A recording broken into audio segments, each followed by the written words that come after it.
Hey everyone, and welcome back to the channel. If you're like me, you grew up watching Jurassic Park and dreaming of a world where dinosaurs roamed the earth once more. The idea of seeing a real-life T-Rex is absolutely mind-blowing. But let's get real for a second.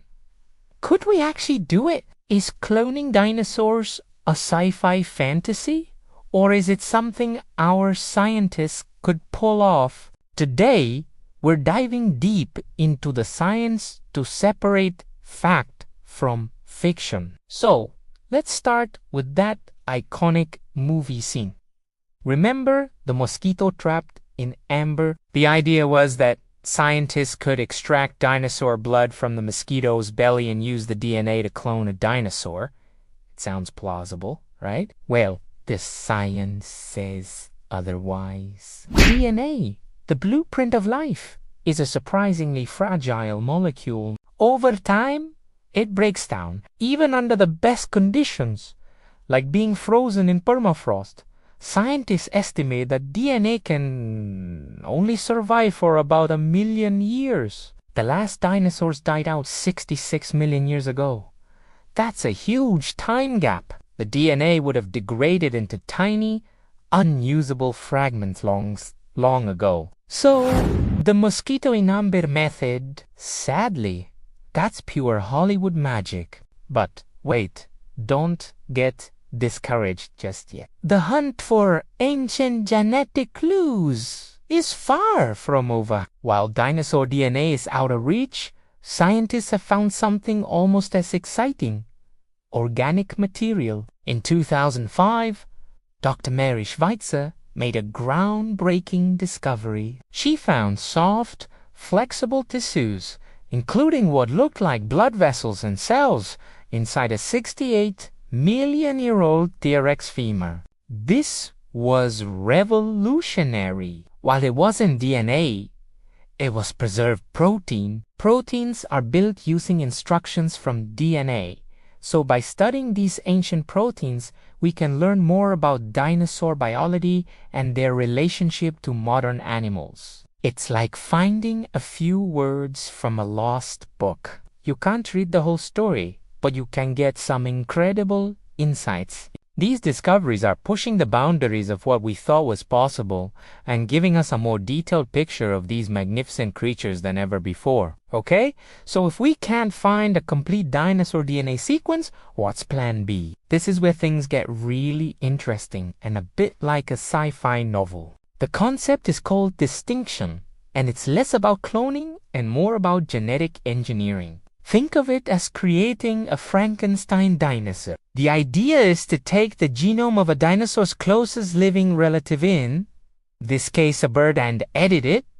That's right, birds are modern-day dinosaurs. Scientists would use a gene editing tool like CRISPR to tweak the bird's DNA, turning certain genes on or off to reintroduce dinosaur-like traits. For example, they could try to give it teeth instead of a beak, a long tail instead of a short one, and arms with claws instead of wings. It wouldn't be a perfect replica of a T-Rex it would be a hybrid, a modern animal engineered to look like its ancient ancestor. This approach is being seriously considered for more recently extinct animals like the woolly mammoth, using its relative, the Asian elephant. The ethical questions here are massive.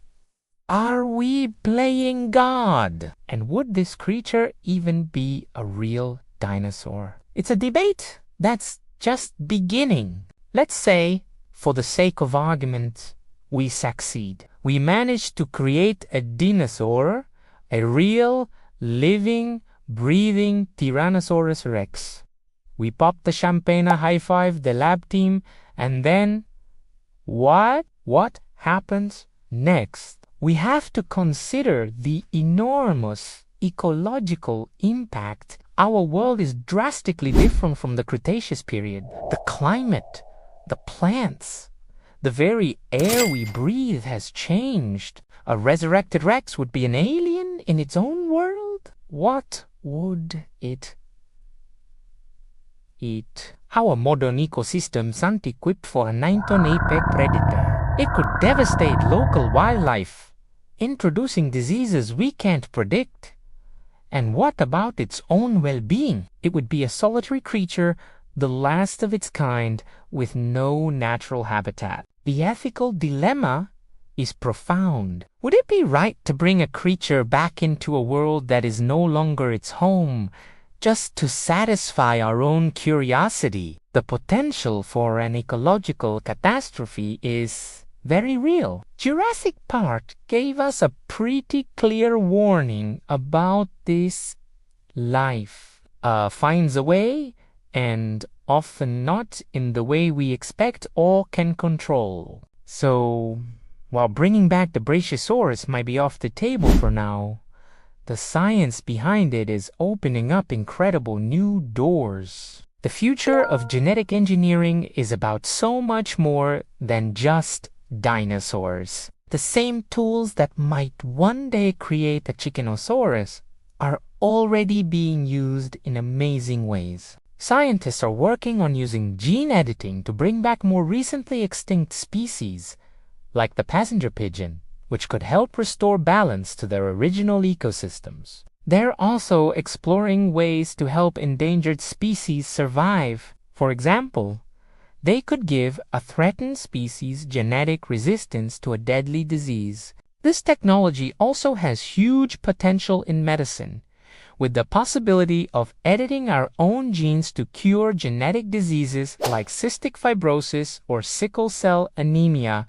The journey to understand ancient DNA is teaching us how to be better stewards of the life that's here with us today. The dream of Jurassic Park may have inspired us, but the reality of genetic science could truly change the world for the better. So, to wrap it all up, can we clone dinosaurs from ancient DNA? The answer, for now, is a pretty firm no. The DNA is just too old. But could we one day create a dinosaur-like creature through genetic engineering? That's a definite maybe.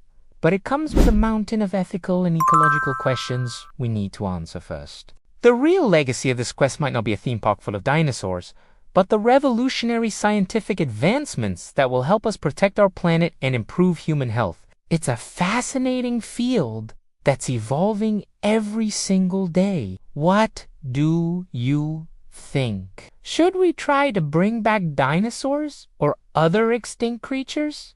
Let me know your thoughts in the comments below. I'd love to hear what you have to say. Thanks so much for watching. If you enjoyed this video and want to explore more big science questions, make sure to hit that like button and subscribe to the channel. We'll see you in the next one.